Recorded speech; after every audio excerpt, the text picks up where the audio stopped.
Bom, voltamos então para concluirmos o nosso assunto de aspectos naturais ou físicos do continente americano. Num primeiro vídeo vimos o relevo e a hidrografia da América. Agora vamos ver os climas e vegetações do nosso continente, da América.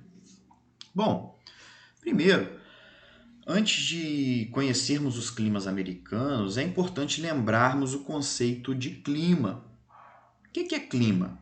Clima são as características atmosféricas, ou seja, as características do ar, de um determinado lugar, principalmente em termos de temperatura e umidade desse ar, num período de mais ou menos 30 a 40 anos de estudo do ar daquele lugar.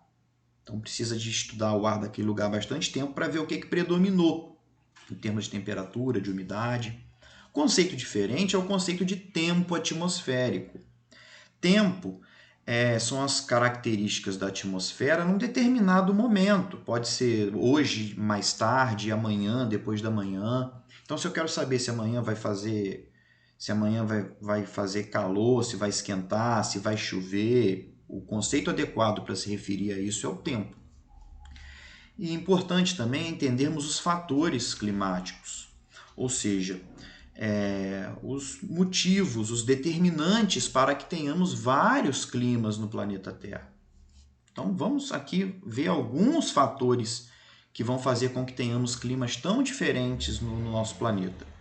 A própria maneira com que o Sol atinge a Terra, o próprio formato esférico da Terra, faz com que o Sol ele atinja de forma diferente o planeta Terra. Então, na parte central do planeta, o Sol ele incide de forma mais direta, então vai ser mais quente.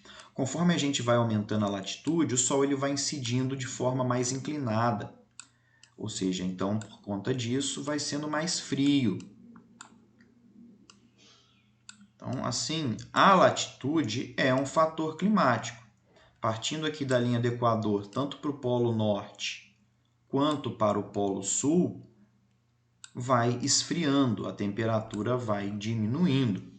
Assim nós temos as chamadas zonas térmicas, faixas aí com características de temperatura. Temos a zona polar, que é muito fria, a zona intertropical, que é quente, a zona temperada, que são temperaturas amenas, ou seja, nem muito quente nem muito frio. A própria altitude também é um fator climático. Quanto maior a altitude, mais frio é o lugar. Por quê? O Sol ele passa pela atmosfera e ele começa a aquecer a atmosfera de baixo para cima. Então as partes mais altas, de maior altitude, demoram mais a aquecer, são mais frias do que as partes mais baixas do planeta. As massas de ar também são um fator climático. Massas de ar são porções de ar que se deslocam pela atmosfera, levando por onde passam as características de onde elas estavam mais tempo. Então, por exemplo, se temos aqui uma massa da Antártida, o ar aqui é muito frio, por onde ele passar vai trazer frio. Então, as massas de ar também são um elemento importante na definição dos diversos tipos de clima. Agora aqui no mapa, pessoal, nós temos os climas americanos. Devido à extensão norte-sul do planeta, temos uma quantidade muito grande de climas aqui na América. O continente americano está presente em todas as zonas térmicas. Tem partes da América que estão na zona polar, na zona temperada, na zona intertropical, dentre outros fatores, faz com que a América tenha muitos climas.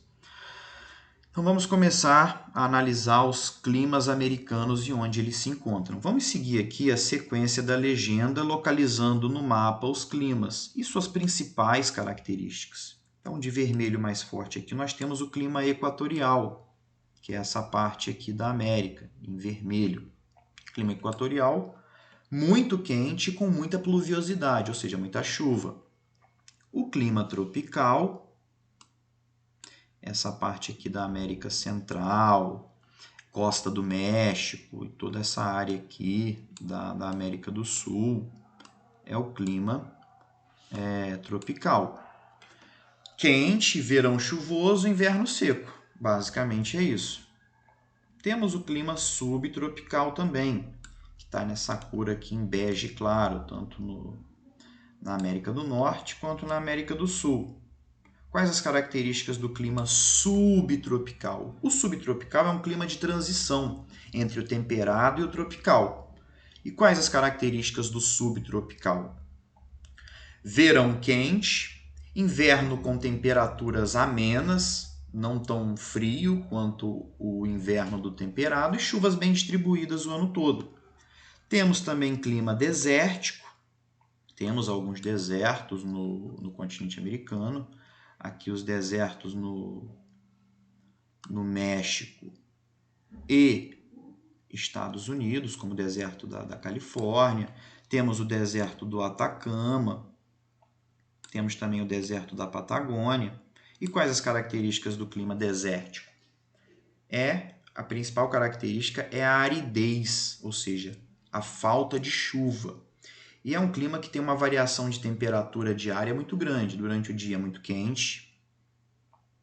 E por ser um lugar que tem pouca umidade, à noite essa umidade ela sobe, não há umidade para segurar o calor ali. Então à noite faz muito frio, porque o calor ele sobe para as altas camadas da atmosfera.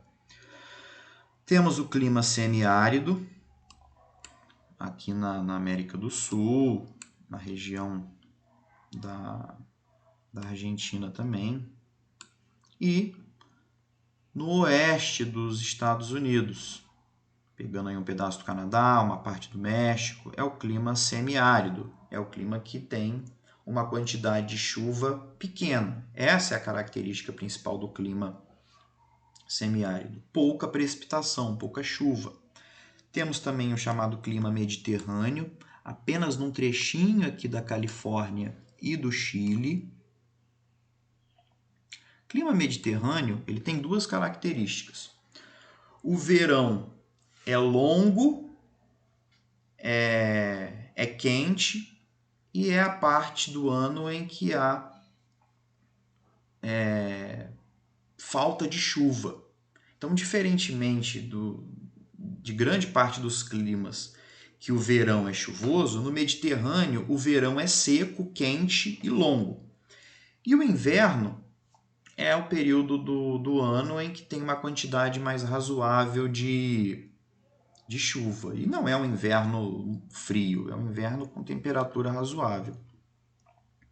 Temos o clima temperado, aqui no extremo sul do Chile, e nessa grande parte da América do Norte, tudo em verde aqui no mapa é clima temperado. Clima temperado são temperaturas amenas, se formos pegar durante o ano todo. Temperaturas amenas, nem muito quente, nem muito frio. Mas as características do clima temperado são verão quente, inverno muito frio e o verão tem maior quantidade de chuva, o inverno ele é mais seco. Clima frio, essa porção aqui da América do Norte, esse lilás. Clima frio, como o próprio nome está falando, são temperaturas muito baixas. A maior parte do ano o solo fica inclusive coberto de gelo. Temos o clima polar, que é essa parte aqui. O clima polar é aquele clima muito frio, temperaturas baixíssimas, solo o ano inteiro coberto de gelo. E temos o clima frio de montanha, que são essas partes aqui, ó. São as partes de cordilheiras. E é um clima com temperaturas baixas, mesmo na zona intertropical. Por quê? Porque é um clima de cordilheiras. Vamos lembrar aí do fator altitude, frio de montanha. Vamos lembrar, quanto maior a altitude, mais frio é, porque o Sol ele aquece a Terra, a atmosfera de baixo para cima. As partes mais altas do relevo aí são mais frias, inclusive no topo dessas cordilheiras aí temos geleiras, inclusive. aí a descrição de cada um dos tipos de clima, que nós já vimos as características principais de cada um deles. A figura chamada climograma. O climograma traz a quantidade de chuva de cada mês, nessas colunas azuis, e a temperatura média, formando a linha vermelha, a temperatura em cada mês. Então, isso é um climograma. Nós não iremos trazer aqui o climograma de cada clima, mas quem tiver curiosidade, gostar desse assunto de climatologia, para cada clima, o equatorial, o tropical, o temperado, o polar, cada clima tem o seu climograma. Questão interessante é entendermos a formação dos desertos. Temos aqui o deserto da América do Norte, deserto da Califórnia, temos aqui o Atacama e o deserto da Patagônia. Se formos observar a formação dos desertos no mundo, vamos perceber que eles estão numa mesma latitude. Olha só, vê se os desertos, a maioria, não estão nessa linha aqui. E aqui a mesma coisa.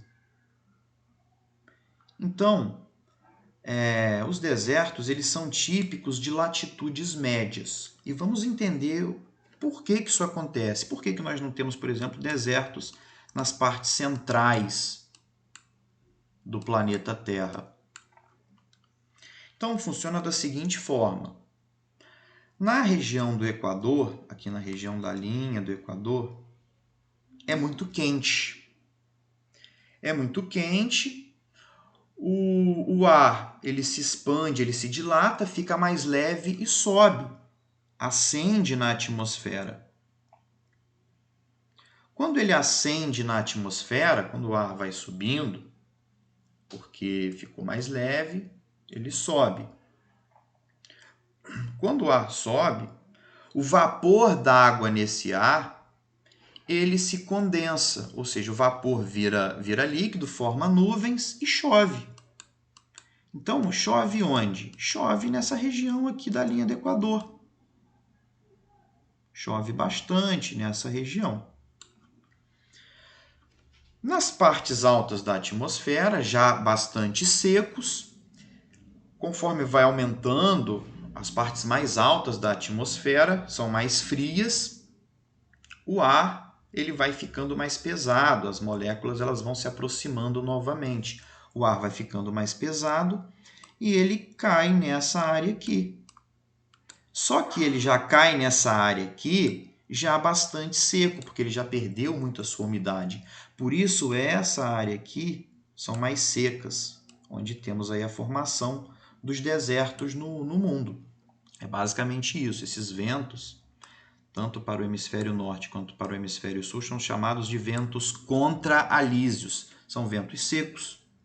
Então, é basicamente isso. Outro fator, além do efeito das latitudes médias, que vai fazer com que tenhamos esses desertos, é a presença de correntes marítimas. O que são as correntes marítimas?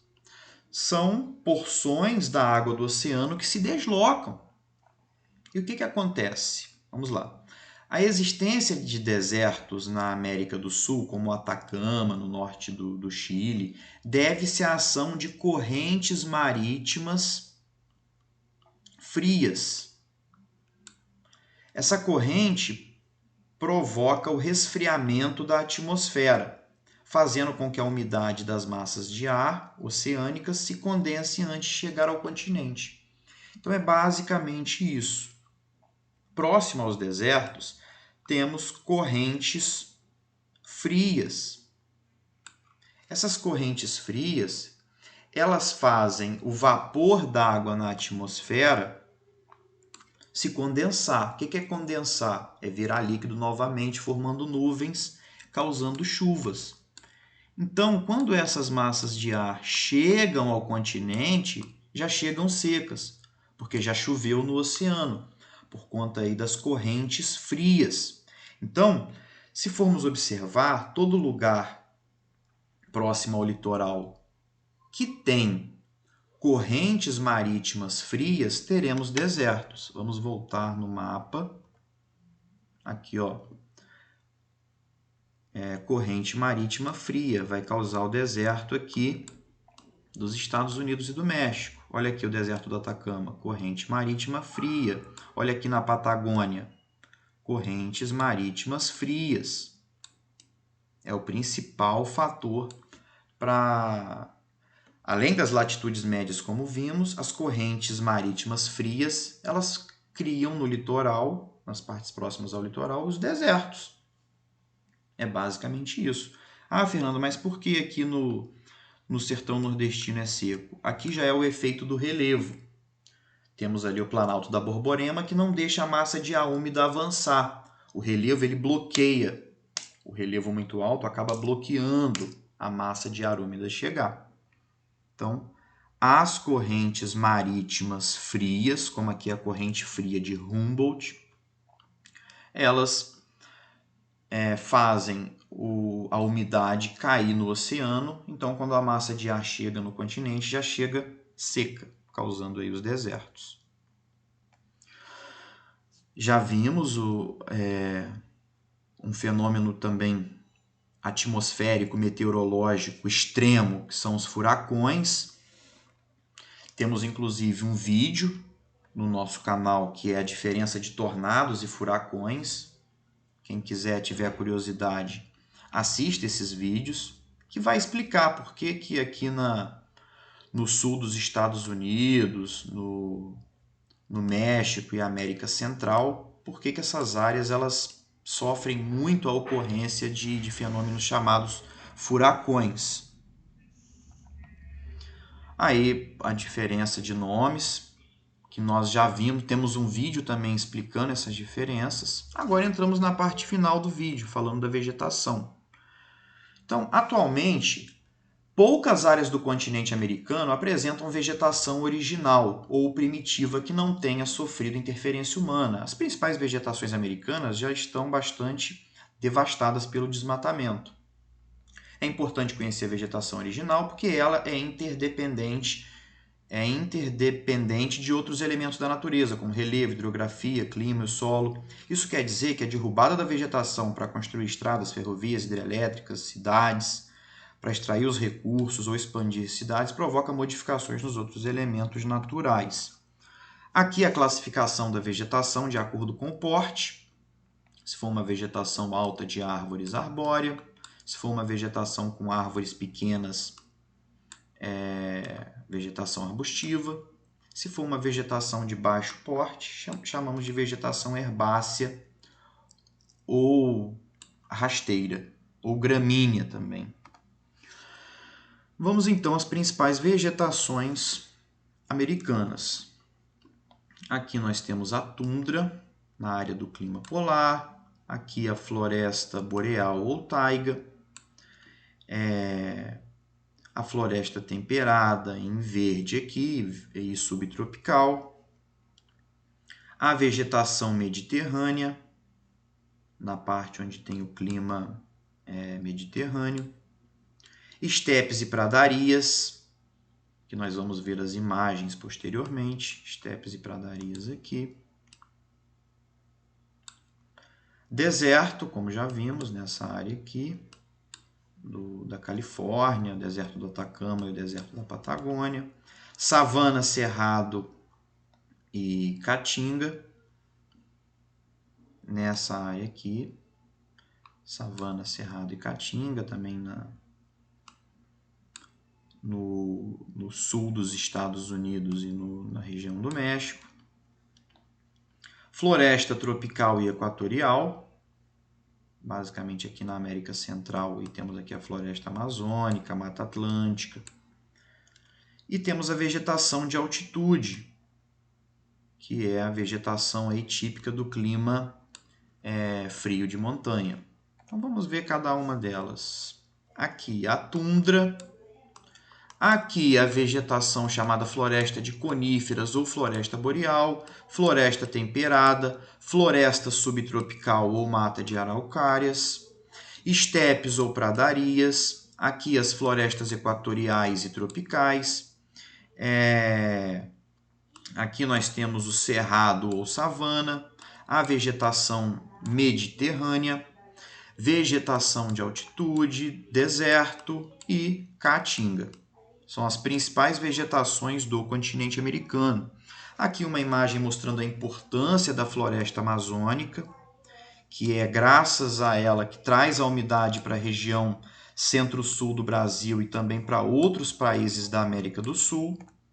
E por fim, pessoal, há uma correspondência do clima com a vegetação. Para cada tipo de clima, nós temos uma vegetação característica. É claro que há outros elementos que interferem, que influenciam a vegetação, mas o principal é o clima. O que é vegetação? São as plantas que nascem e crescem naturalmente ali naquele espaço, influenciadas principalmente pelo tipo de clima, pelo tipo de solo. Então, basicamente, clima polar, nós temos a tundra. No clima frio, nós temos a floresta de coníferas. No clima frio de montanha, vegetação de altitude. No clima temperado, nós temos a floresta temperada. E nas partes com menor quantidade de chuvas, as estepes e pradarias. Clima subtropical, nós temos aí as florestas subtropicais, no Brasil chama mata de araucárias. No clima mediterrâneo, a vegetação mediterrânea, que é essa daqui. No clima equatorial, a floresta equatorial. Aqui na América do Sul, a floresta amazônica.